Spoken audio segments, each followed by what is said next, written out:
Palavra da Verdade, com Hernandes Dias Lopes. Irmãos queridos, é um privilégio estar aqui de novo nesta linda e promissora igreja, desfrutando da comunhão com o pastor Jeremias, sua equipe pastoral, e com vocês agora.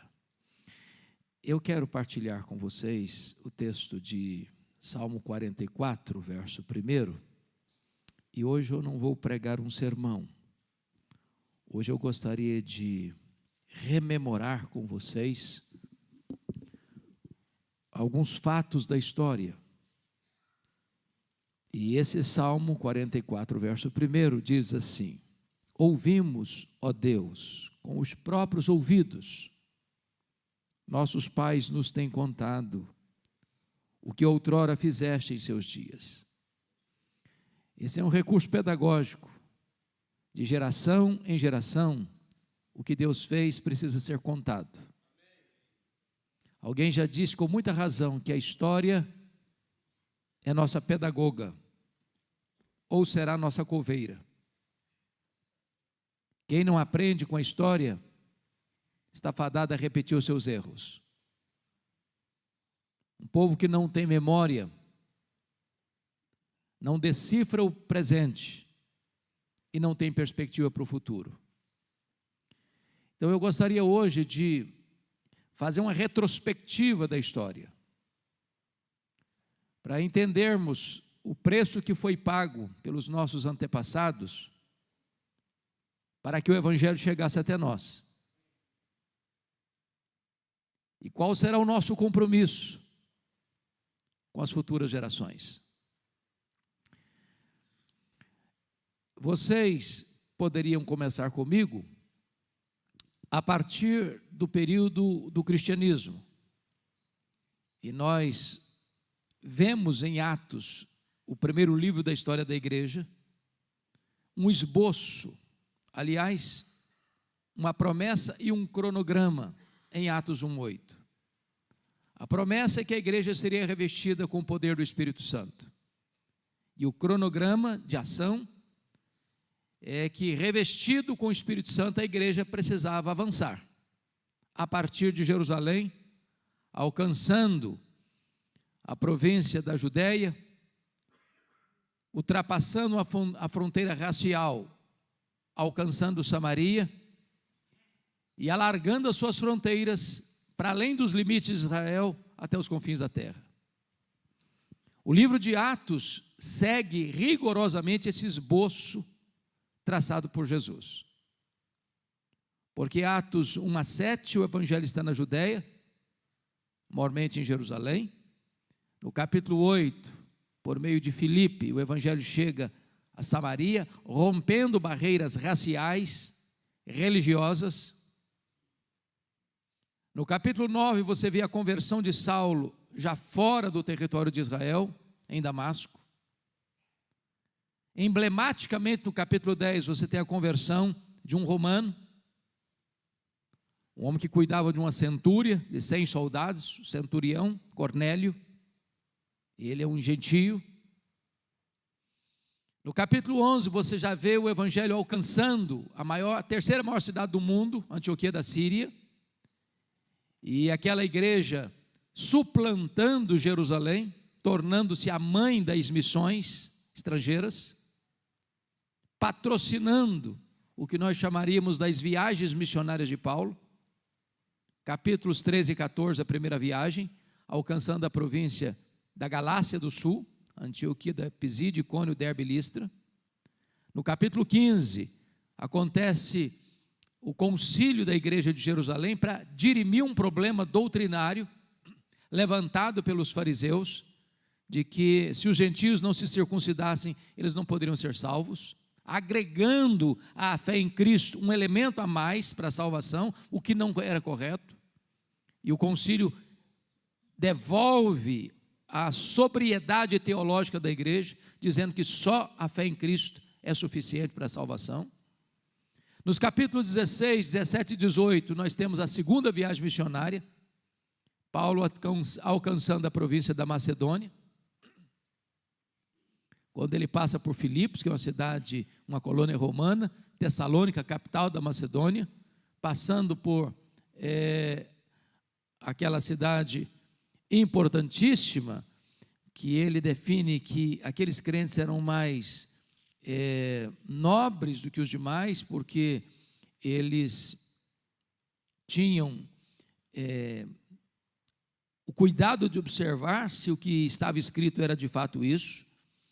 E então, depois de sair de Bereia, Paulo passa por Atenas, capital intelectual do mundo, encerrando a sua segunda viagem missionária na cidade de Corinto, que era a capital da província da Caia, na Grécia.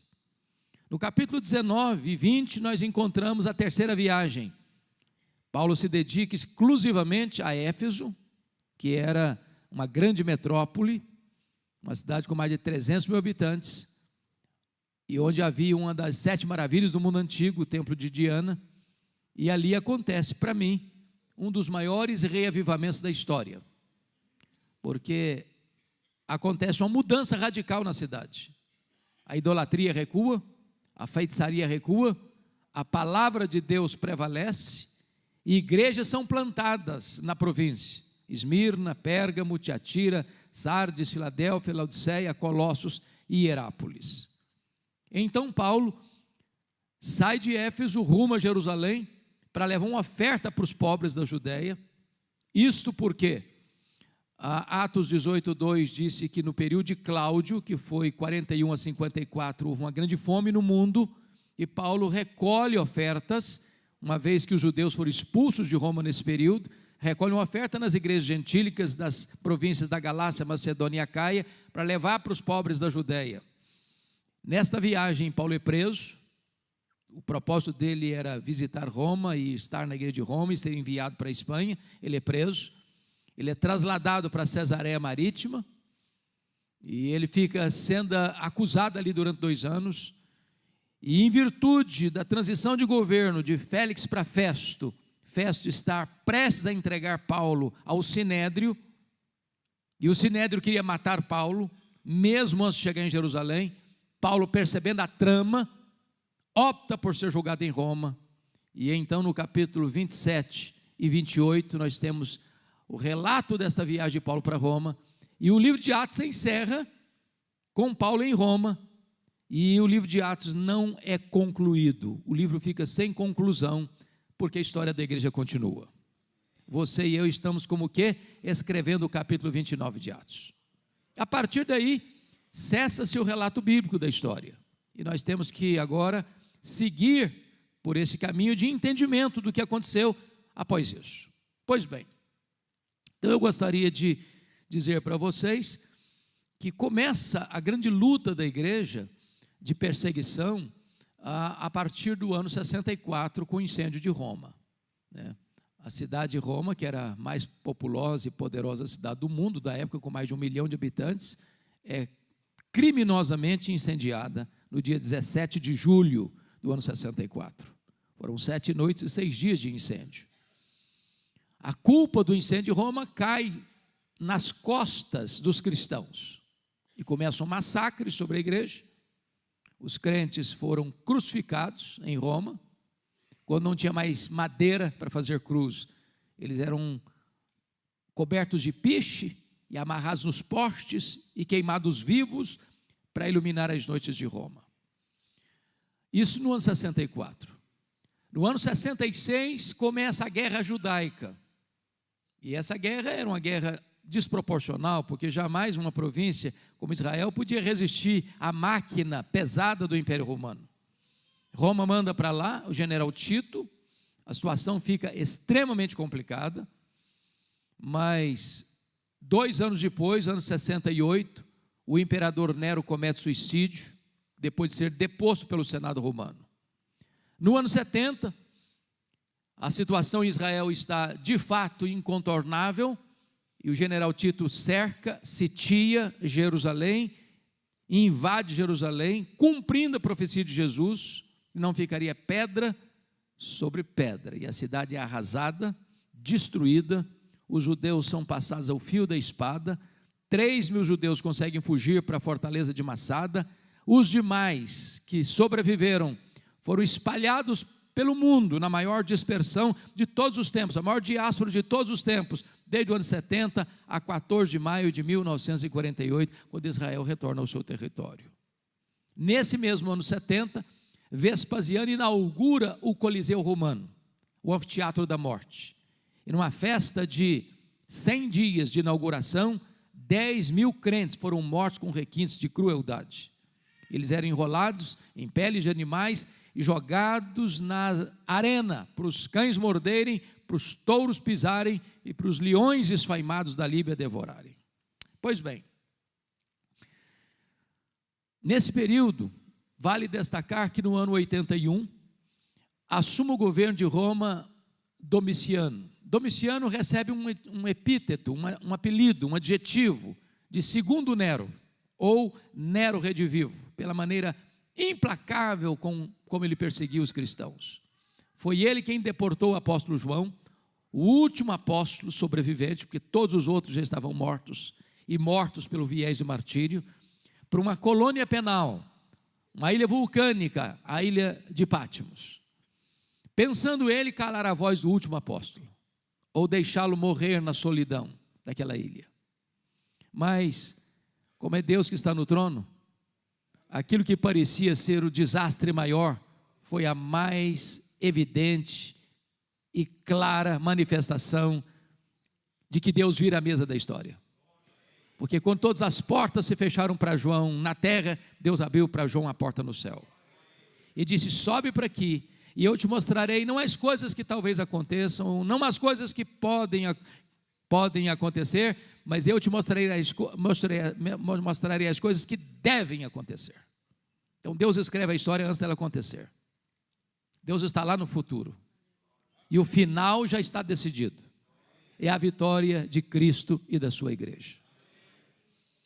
Pois bem, meus amados irmãos, então, no ano, Domiciano governa do ano 81 ao ano 96, e assume o governo de Roma Galba, que tira João da ilha de Patmos e o leva para Éfeso, onde ele já era pastor, e ali ele morre.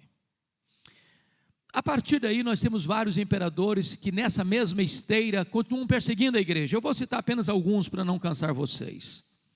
161, Marco Aurélio. Foi no período de Marco Aurélio que Justino Mártir é morto, é assassinado.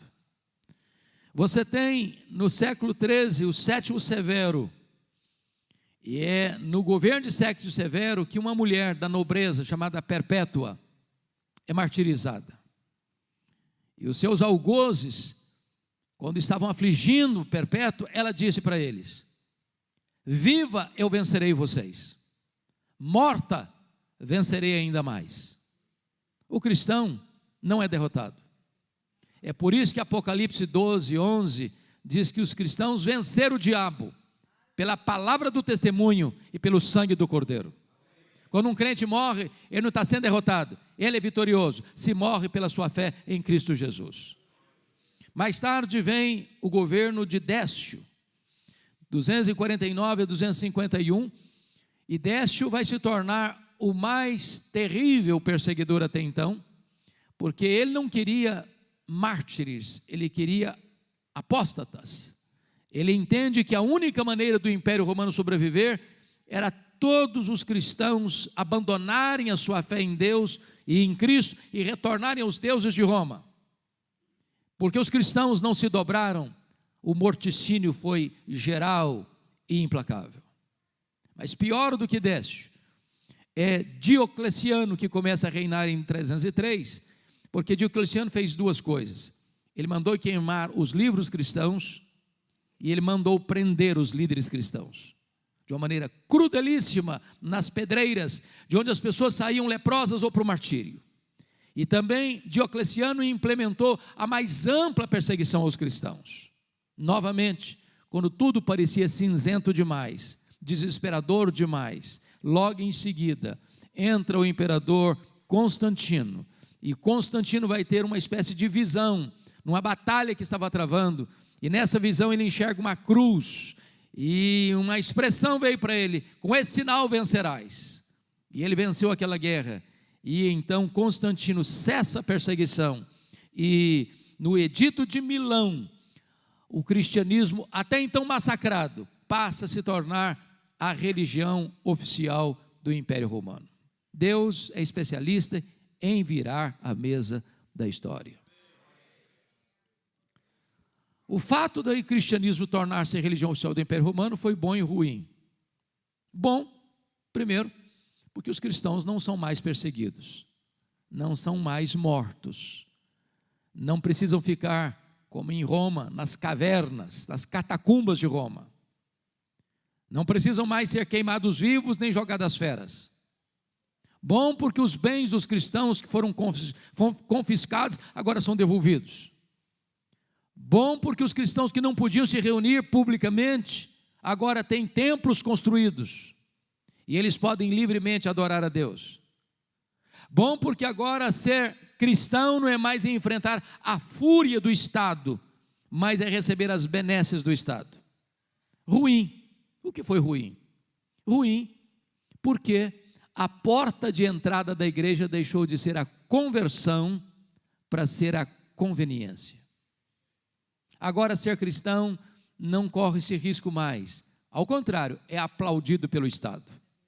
E não tardou, meus irmãos, para que as pessoas viessem em massa para a igreja, entrando pelos portais da igreja, mas trazendo consigo a sua bagagem de paganismo. E a igreja então foi contaminada, a igreja foi então infiltrada por falsas doutrinas que corroeram a igreja por dentro, paganizando a igreja, desviando a igreja, levando a igreja a uma apostasia religiosa. Para ajudar um pouco mais vocês nesse processo do entendimento da história, eu gostaria de dividir em blocos, para facilitar o entendimento.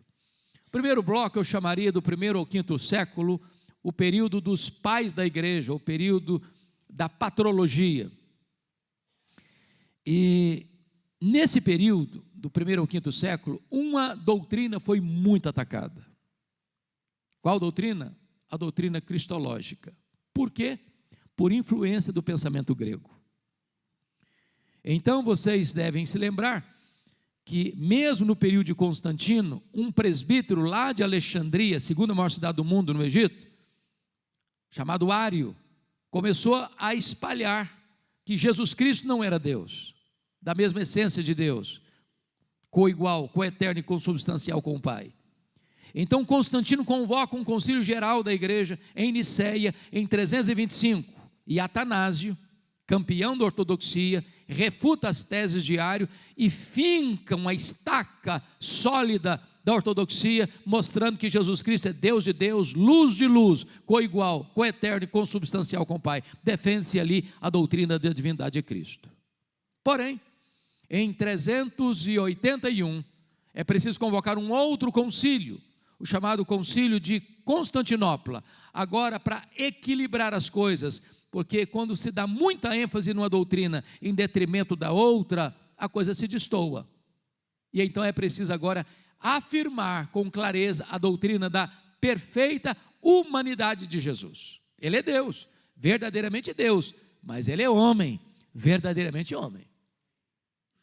E mais tarde ainda, em 451, um outro concílio é convocado, o concílio de Calcedônia, para definir que Jesus Cristo é uma só pessoa, mas com duas naturezas distintas, a natureza divina humana, a de natureza teantrópica de Jesus Cristo. Quero destacar ainda nesse primeiro período, chamado período dos pais da igreja, o que aconteceu em 416, no sínodo de Cartago.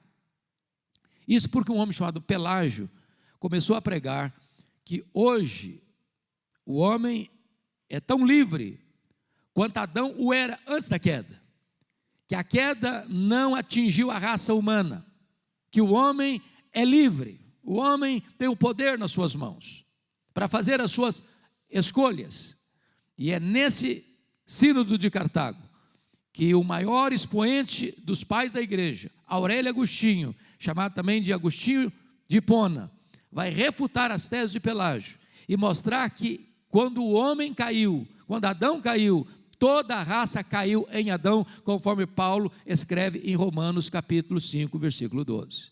Ali também a igreja resgata a questão soteriológica, mostrando que ninguém pode ser salvo, a não ser que a graça de Deus opere soberanamente no seu coração.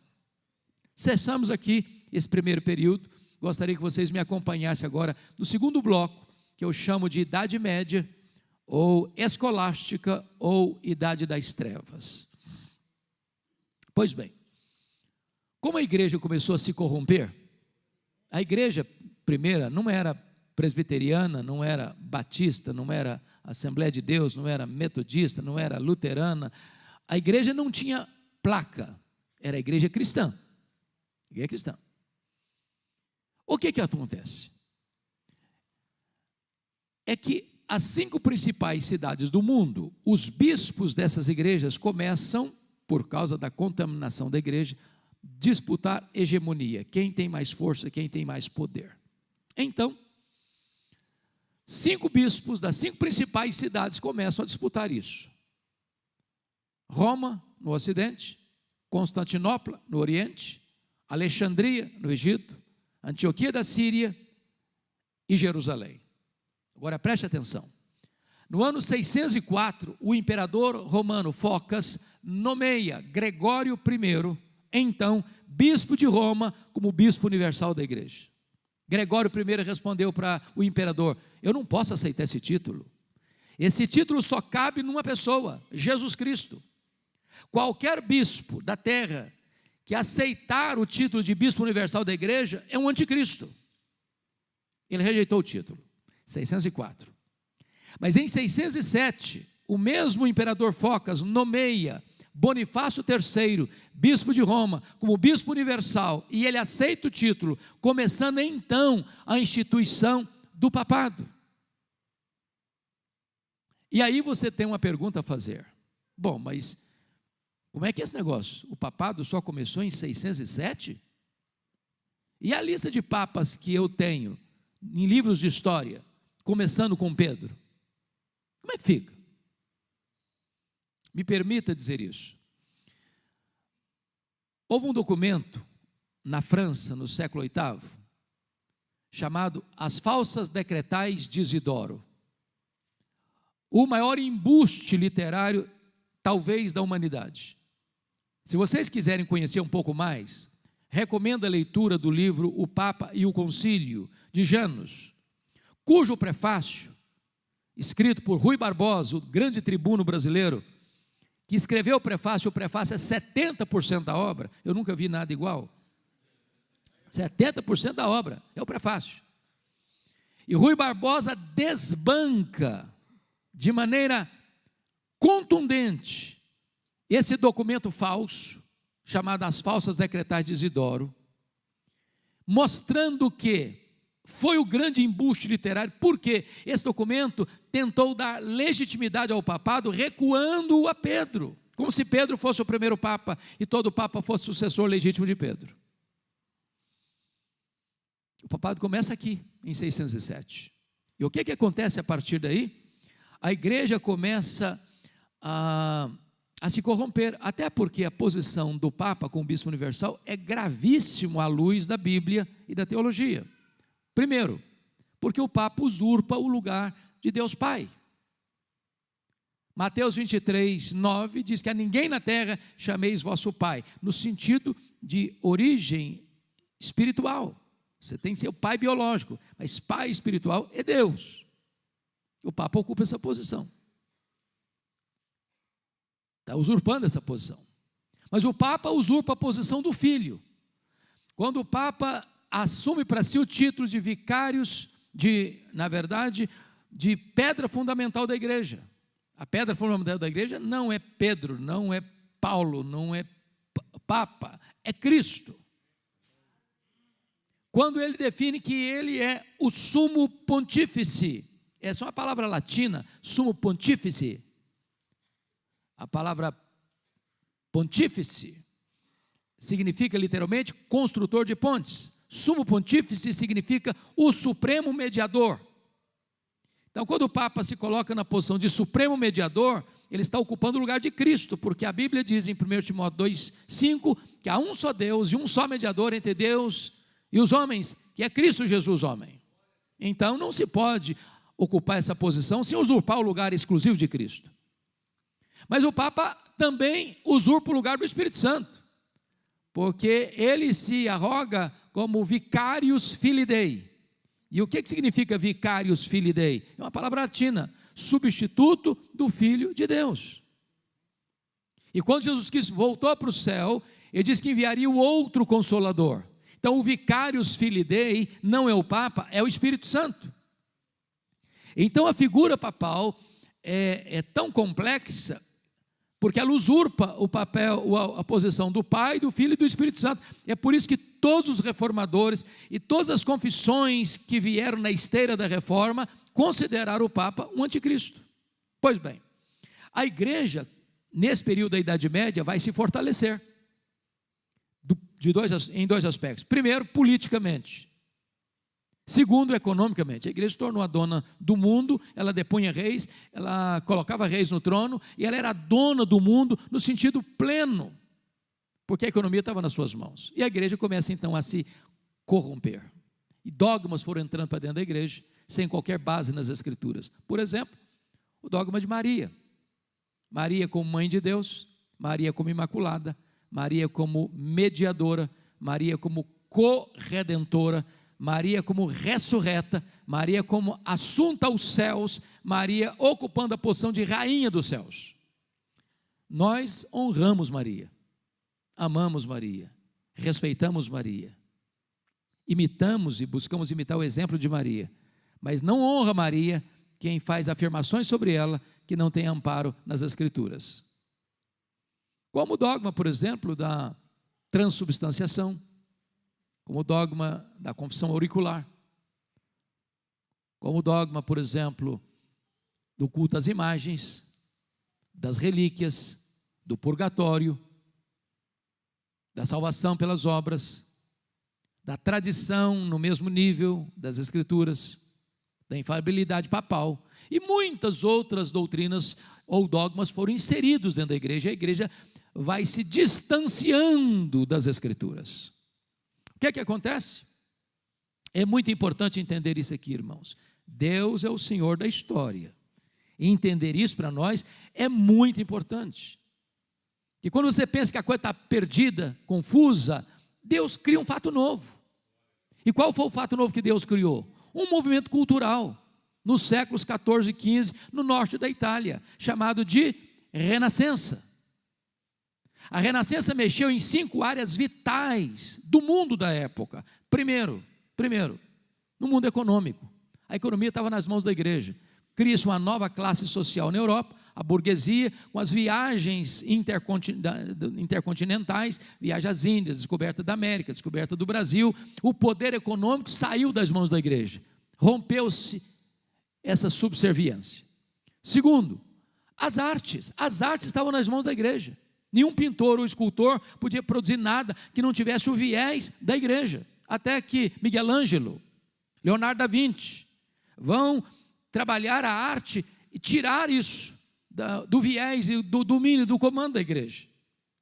Você vê as obras de escultura de Miguel Ângelo, como Davi, como Pietà, e é tão bonito de você ver.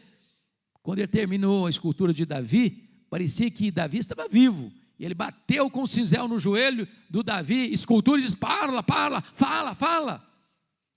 Tira o poder das artes da mão da igreja. O que estava na mão da igreja? A ciência.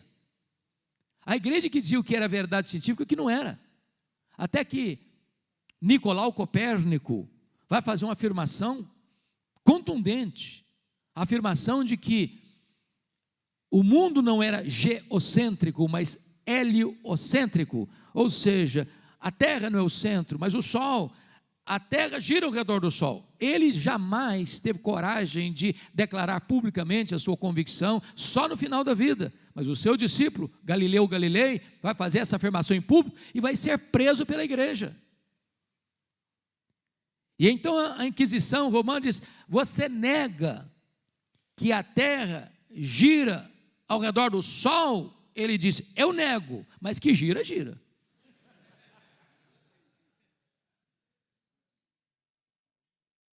O que saiu das mãos da igreja? Saiu das mãos da igreja, meus irmãos, a política. Era o Papa que botava reis e que tirava reis. Até que Maquiavel escreve O Príncipe. E então o poder da igreja sobre a política perdeu o seu comando. O que estava nas mãos da igreja em quinto lugar? A religião. O povo não conhecia a Bíblia. As missas eram rezadas em latim. A Bíblia era proibida ao povo. O que era importante não era o texto, eram as notas de rodapé. Até que o monge agostiniano Martinho Lutero, um dia, era um cara perturbadíssimo. Martinho Lutero era um cara maluco. Ele era um monge agostiniano e eu tinha um drama com questão de culpa que era horrível. Todo dia, todo santo dia, ele ia para o confessionário e gastava 2 horas com o padre confessor. O padre não aguentava mais. Um dia o padre disse para ele assim, ô Lutero, quando você pecar, tiver um pecado mesmo, você vem aqui, eu não aguento mais suas lorotas. Esse cara vai a Roma e sobe as escadas de joelho.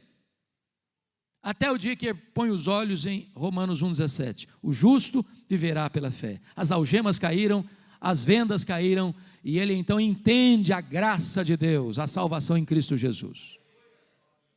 Pois bem, então a religião também saiu das mãos da igreja. Mas Deus estava preparando o caminho para um grande movimento, através do que nós chamamos de os pré-reformadores. Vamos começar com aquele grande professor universitário, John Wycliffe. John Wycliffe descobre a verdade, e ele começa a pregar a verdade, e ele entende uma coisa, ele era inglês, a Inglaterra só vai experimentar uma transformação, se nós tivermos a Bíblia na língua do povo, e começa a tradução da Bíblia para a língua portuguesa. Ele foi perseguido pela igreja, ele tem que fugir da Inglaterra, mas os seus discípulos, os Lollardos, completam a sua obra.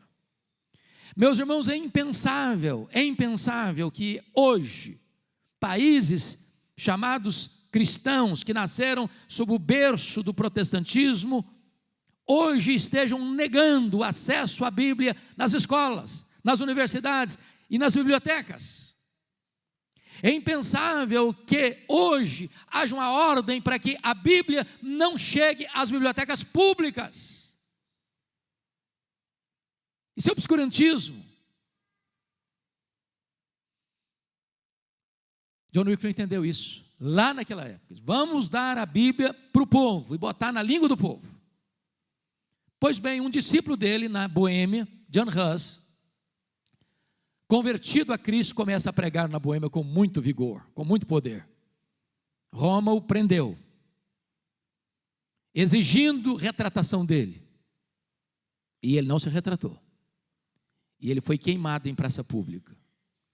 Quando ele estava ardendo nas chamas, ele fez uma profecia: hoje vocês estão matando um ganso, Deus há de levantar uma águia, e esta vocês não poderão matar. 100 anos depois de John Huss, estava se levantando Martinho Lutero, proclamando o brado da reforma protestante do século XVI.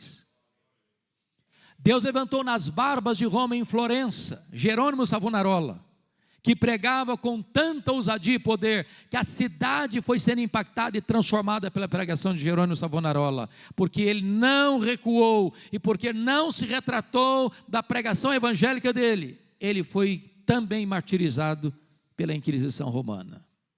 Mas agora o cenário já estava preparado, porque em 1450, na Alemanha, Johannes Gutenberg inventa a imprensa. E a imprensa, meus irmãos, no século V, tem o mesmo efeito hoje das mídias sociais. Acabou a hegemonia de alguém que diz, eu sou o dono da verdade, eu sou o único comunicador da verdade. Louvado seja Deus. Foi porque a imprensa foi inventada que as ideias da reforma, o retorno às escrituras pôde espalhar para o mundo todo, senão a reforma não teria vingado. O que acontece? O Papa Leão X está recolhendo dinheiro para a Basílica de São Pedro. A igreja está passando uma situação difícil. E então o Papa Leão X envia o seu emissário, Johannes Tetzel, para a Alemanha, para vender indulgências. E a ideia das indulgências é que o Papa assinava uma bula de perdão, dependendo do valor que se caía no gasofilácio. Então, dependendo do valor, o Papa assinava uma bula dando 5 anos de perdão. Você pode pecar à vontade, o Papa garante que você está perdoado. Se o dinheiro é um pouquinho melhor, 10 anos de perdão. Se o dinheiro é um pouquinho maior, 20 anos de perdão. Se é uma grana boa mesmo, o Papa assinava uma bula de perdão para a vida inteira. E Johannes Tetzel vai para a Alemanha com essa missão de vender indulgências, dizendo para o povo: cada moeda que cai no cofre da igreja, uma alma pula do purgatório. Agora pensa comigo, irmãos, pensa comigo, se uma pessoa crê nisso, aí chega você e diz: olha, você sabia que seu avô está sofrendo? Está queimando lá no purgatório, e você pode ajudá-la a sair de lá. Se você der tanto de dinheiro para a igreja, o seu avô sai do purgatório, seu pai, sua mãe, seu filho. Gente, se você acredita nesse troço, você dá tudo que você tem. Então, nesse momento que Johannes Tetzel está pregando as indulgências na Alemanha, estrategicamente, Martinho Lutero, na véspera de Todos os Santos, dia 1º de novembro, quando toda a população ia para a igreja, ele vai fixar nas portas da igreja de Wittenberg as 95 teses contra as indulgências, deflagrando o grande movimento da reforma do século XVI, que nós comemoramos recentemente, há poucos dias, 505 anos de reforma. Estava deflagrada a reforma. Mas a batalha ainda só estava começando, porque em 1521, 4 anos depois, Lutero é convocado à Dieta de Worms, diante das autoridades políticas e eclesiásticas da Alemanha, para se retratar.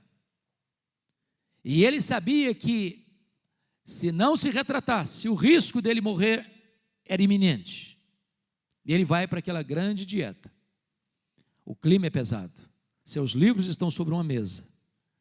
E as autoridades perguntam: Lutero, você está pronto a se retratar do que você escreveu, do que você tem pregado? A pressão era tão grande que Lutero pediu naquela noite para pensar. E aquela noite foi uma noite horrível para ele. Os historiadores dizem que a batalha foi tão grande que Lutero, como que sentindo a presença do diabo no quarto dele, pegou o tinteiro e jogou na parede. Quando o dia amanheceu, a dieta se reconstituiu, os livros foram colocados na mesa e perguntaram: Lutero, você está pronto a se retratar do que você escreveu? E ele respondeu: a menos que vocês me convençam pelas escrituras que eu estou errado, eu não me retratarei, porque não é lícito um homem agir contra a sua consciência, e que Deus me ajude.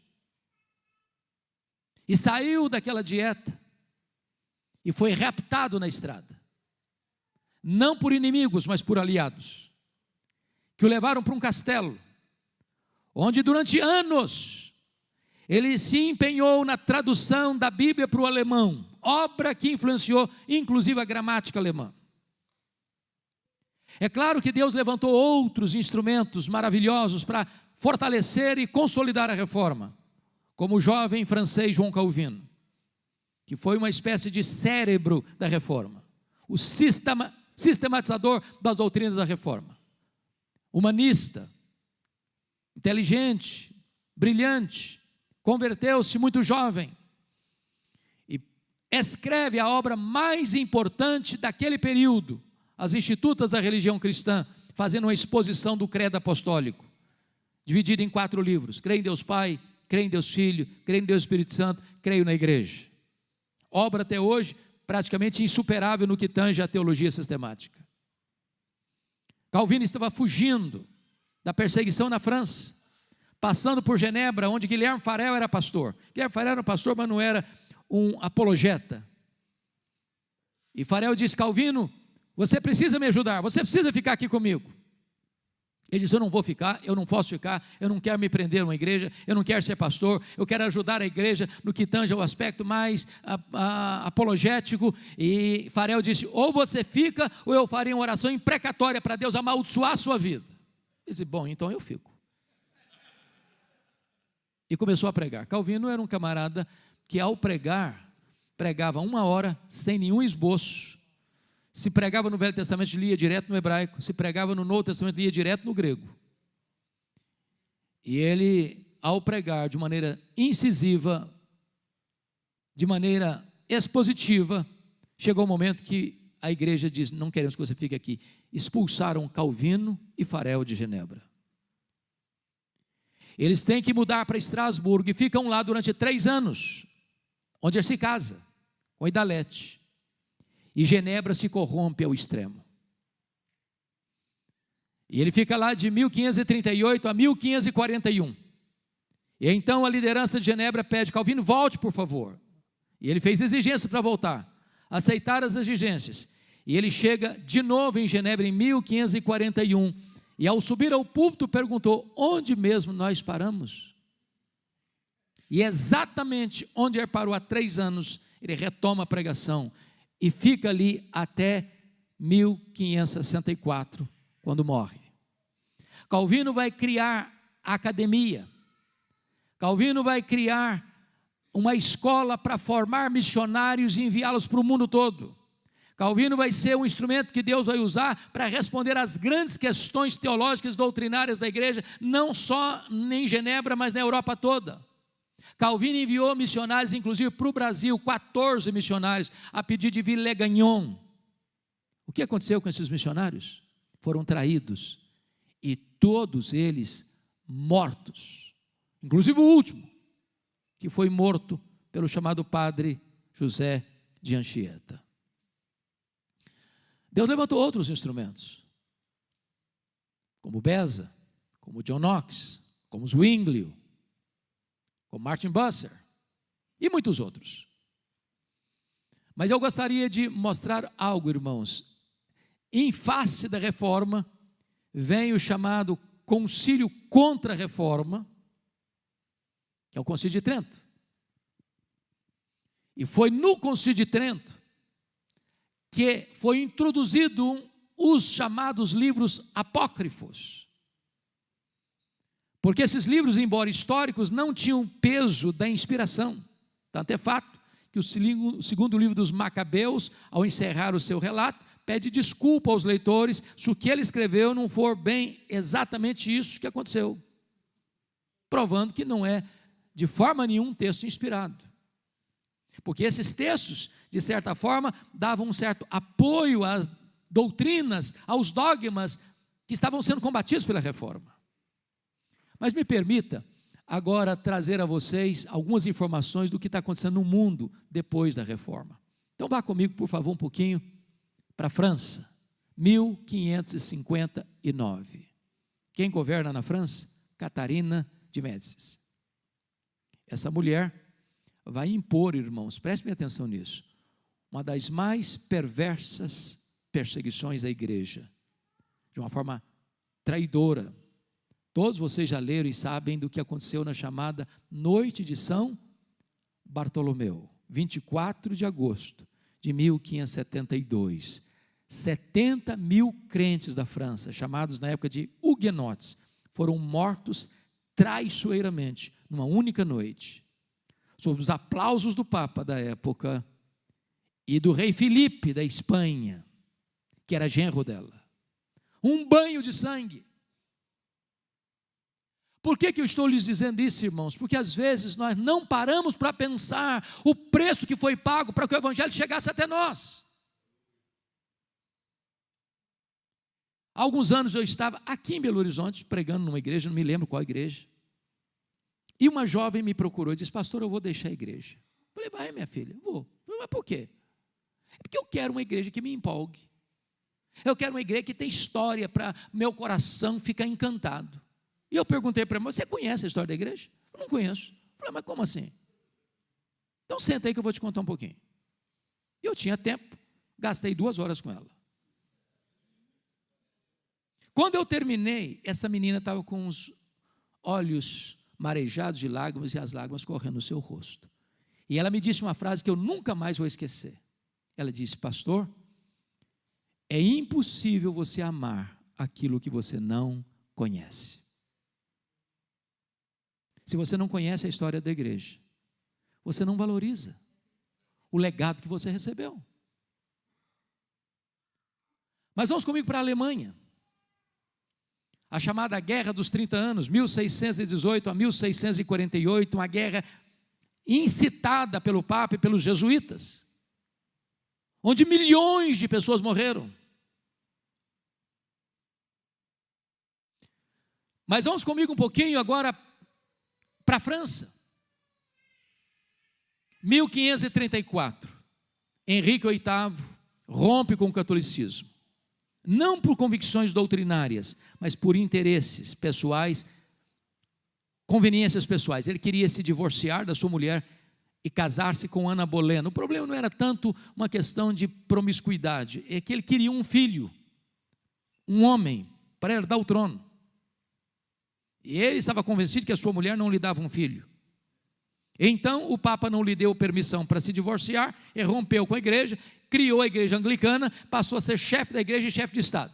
Na verdade, Ana Bolena não lhe deu esse filho que ele queria. Aliás, Ana Bolena lhe deu Maria Tudor, que foi chamada de depois Maria Sanguinária. Ele casou-se 8 vezes. Porém, ele morre em 1547, e o filho herdeiro, chamado Eduardo VI, começa a reinar na Inglaterra apenas com 10 anos de idade. Com 10 anos de idade não se dá para governar direito. Você se lembra quem foi o rei de Judá que reinou com a menor idade? Quem lembra?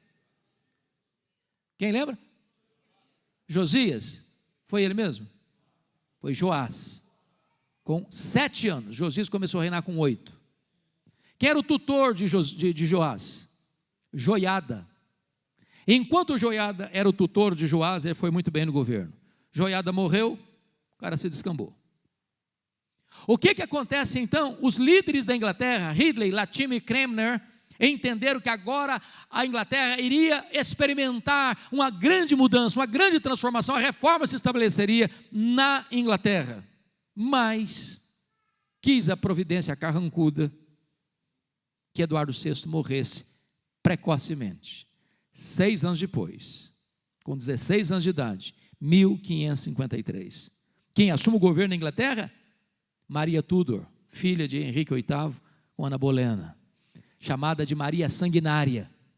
O que ela fez? Mandou para a estaca e queimou em praça pública os 3 líderes, Ridley, Latimer e Cranmer.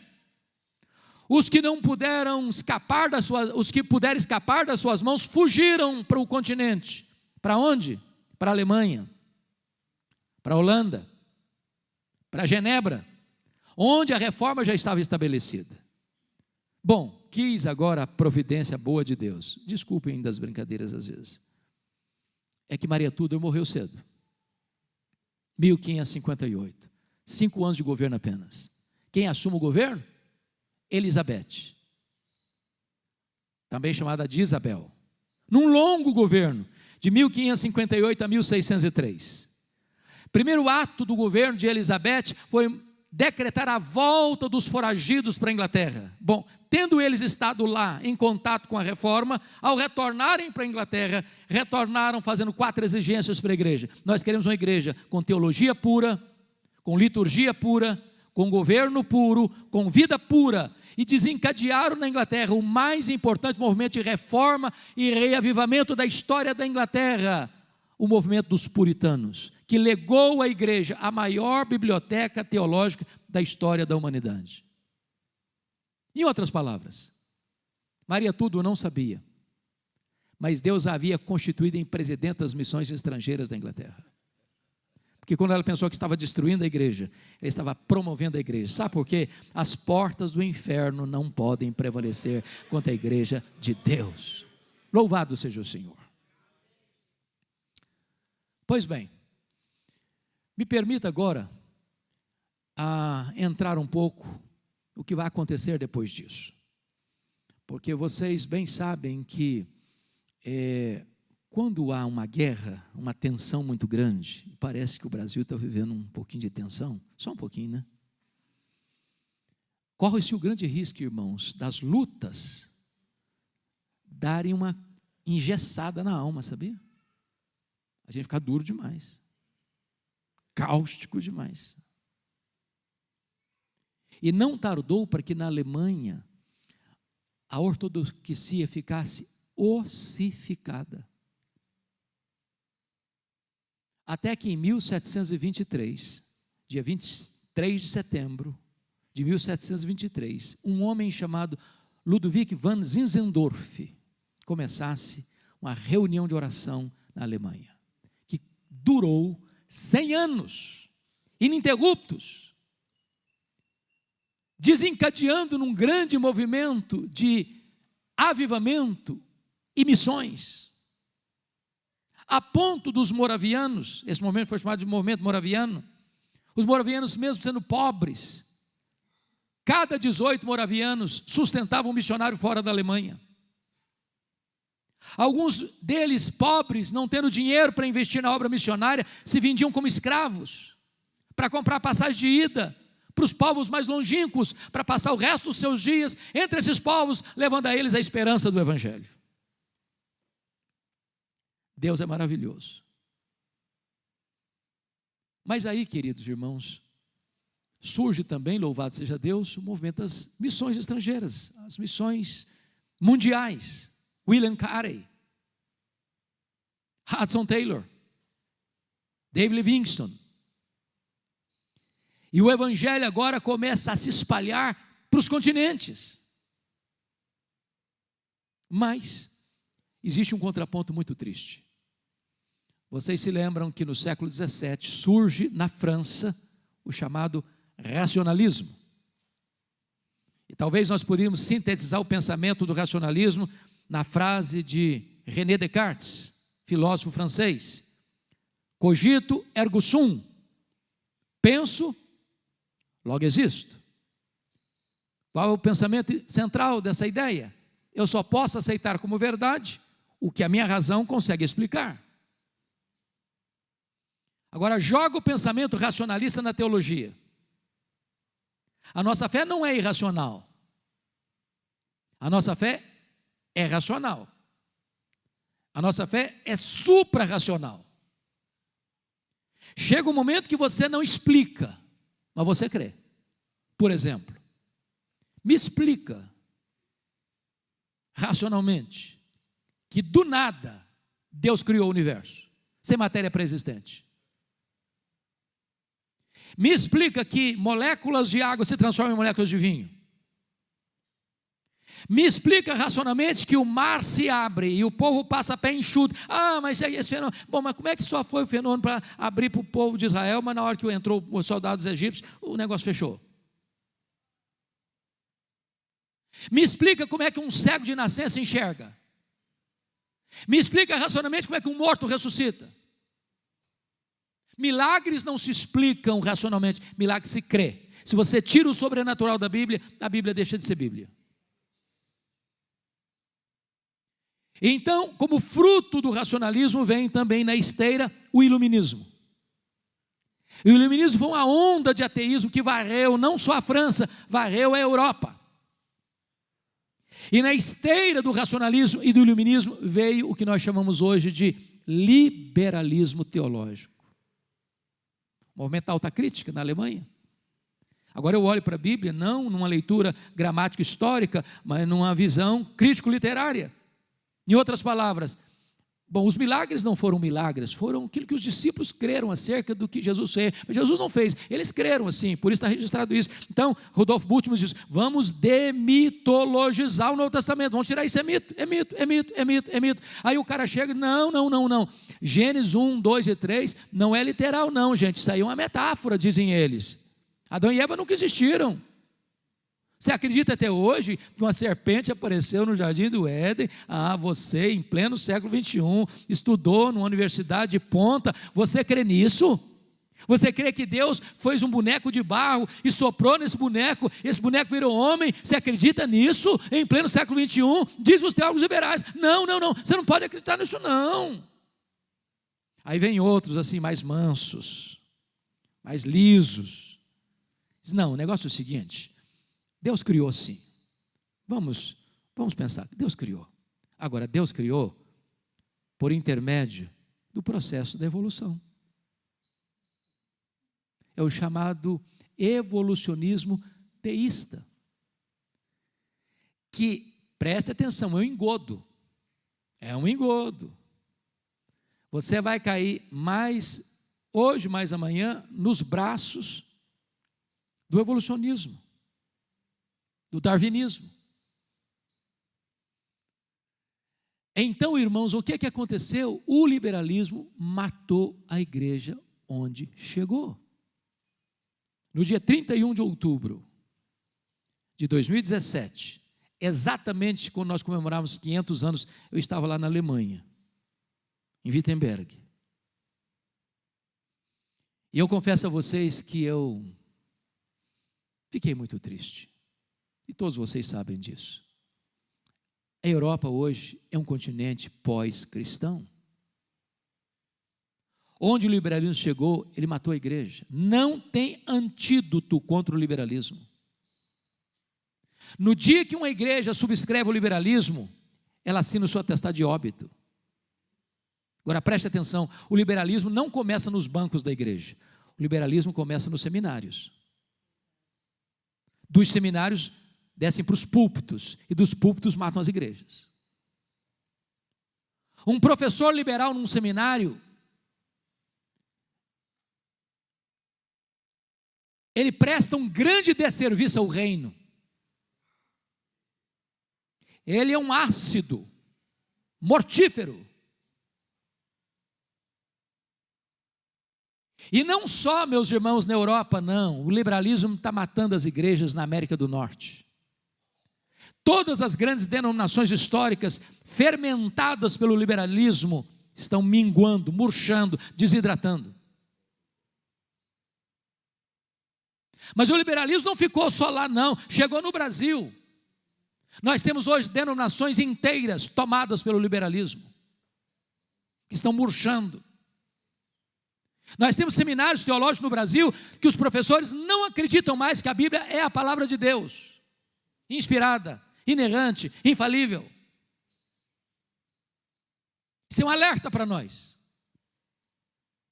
É por isso, meus irmãos, que eu quero encerrar minha fala dizendo que nessas horas de tanta angústia, onde tantas igrejas se desencaminham, onde tantas outras abraçam o sincretismo religioso, a única esperança para nós é uma reforma que traga de volta a igreja para as Escrituras, e um grande reavivamento espiritual que tira a igreja do vale de ossos secos, das cinzas, para ser uma igreja viva e poderosa. E eu gostaria de trazer aqui algumas informações sobre isso. No século XVIII, na Inglaterra, a igreja estava como que falida. Ninguém acreditava mais que a igreja pudesse se levantar. As igrejas estavam vazias, os pregadores pregavam sermões mortos para auditórios vazios e sonolentos, e desciam do púlpito para se embriagar nas mesas de jogo, e ninguém acreditava que a igreja pudesse se levantar. Mas Deus levantou um grupo de jovens estudantes de Oxford para orar por avivamento. John Wesley, George Whitefield, Carlos Wesley, e eles se reuniam periodicamente para buscar Deus e pedir um avivamento para a igreja da Inglaterra. E na madrugada de 31 de dezembro de 1739, às 3 horas da madrugada, os céus se fenderam e o Espírito Santo foi derramado poderosamente sobre aqueles jovens, e eles se levantaram no poder do Espírito Santo, e as igrejas se encheram de gente faminta da palavra de Deus. Nas ruas as pessoas disputavam espaço para ouvir a palavra de Deus. Esse avivamento varreu a Inglaterra, centenas de milhares de pessoas convertidas, e os historiadores afirmaram mais tarde que foi esse avivamento que salvou a Inglaterra do banho de sangue da Revolução Francesa. Nos Estados Unidos, a crise era grande em 1857. um homem comerciante, Jeremias Lampier, em Nova York, escreve um folheto e distribui, convidando as pessoas para virem orar com ele num hotel. Em 6 meses, tinham 10 mil homens de negócios orando por avivamento em Nova York. Deus levanta homens como Dwight Lyman Moody, e Deus então varre aquela nação. Boanerges Ribeiro, um pastor presbiteriano, escrevendo o livro Seara em Fogo, chega a dizer que o país inteiro era uma reunião de oração. Em 2 anos, 1857, 1859, mais de 2 milhões de pessoas convertidas. Um jovem que estudou no seminário de Princeton, ouvindo um sermão do seu professor Charles Hodge, tem o coração aquecido. E ele recebe o chamado para vir para o Brasil. E esse jovem chega no Rio de Janeiro, no dia 12 de agosto de 1857, fundando aquilo que nós chamamos hoje de Igreja Presbiteriana no solo pátrio. Veio sob o signo do avivamento. Você vai, 1904, no país de Gales, o país inteiro estava completamente rendido à jogatina, à embriaguez, à prostituição. Um adolescente, Evan Roberts, entra no gabinete do seu pastor, já era um homem velho, e o vê estirado no chão, gemendo e chorando, dizendo: Deus, dobra a minha vida, oh meu Deus, dobra a minha vida, dobra a minha vida. Esse menino foi impactado. E ele começa uma reunião de oração na sua cidadezinha de Lagoa, na segunda-feira, com os jovens da igreja. Na terça, a igreja toda presente. Na quarta, uma multidão presente, para encurtar a conversa. No sábado, o comércio da cidade fechou, porque ninguém queria saber de outra coisa a não ser buscar a Deus. Em 6 meses, mais de 100 mil pessoas convertidas. 1907, na Coreia, a igreja sofrida, massacrada, porque o Japão, passando pela Coreia como corredor, para dominar a China, e o imperador japonês exige que os cristãos da Coreia adorem o imperador como se fosse uma divindade, e eles resistem. E num único dia, às margens do rio Han, em Seul, 200 pastores foram decapitados. Os crentes eram apanhados e torturados, enfiando ferpas de bambu debaixo da unha, ou colocando de cócoras, jogando uma pedra de 500 quilos em cima das suas pernas. Pastor Jeremias e eu tivemos a bênção, o privilégio de visitar o Museu dos Mártires.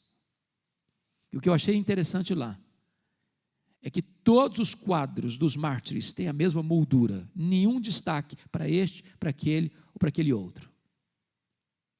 Mas o último mártir é que mais tocava o coração das pessoas. Ficava exatamente na porta de saída. Via de regra, as pessoas paravam e saíam dali com lágrimas nos olhos. E eu fiquei curioso para saber, meu Deus, quem é esse mártir? Porque tinham mártires, crianças, mulheres, jovens, pastores, velhos. E quando eu cheguei para ver quem era aquele mártir, eu não vi um retrato, eu vi um espelho. Eu mirei meu próprio rosto, e embaixo tinha uma frase: você pode ser o próximo mártir. Uma igreja que não está pronta a morrer pela sua fé, ainda não sabe o que é viver o verdadeiro cristianismo. 1966, missão Quacesabanto, na África do Sul, um grande avivamento. E Deus levanta um homem chamado Earl Stiggin, e aquele avivamento varre aquela região. Um templo é construído para 15 mil pessoas, numa fazenda, 3 cultos por dia, caravanas do mundo inteiro indo ver o que Deus estava fazendo ali. Meus irmãos, eu creio piamente que Deus hoje pode visitar a igreja brasileira com um grande avivamento. O coração do povo de Deus está apertado em toda a nação brasileira. E tempos de crise, irmãos, são tempos de oportunidades. E a minha oração e a minha esperança é que o Deus que já virou a mesa da história tantas vezes, torne a virar a mesa da história para a igreja evangélica brasileira. soprando sobre nós um sopro de vida e restaurando a igreja e tornando uma igreja viva, santa e poderosa na nossa nação, para outras nações. Que Deus nos ajude. Amém.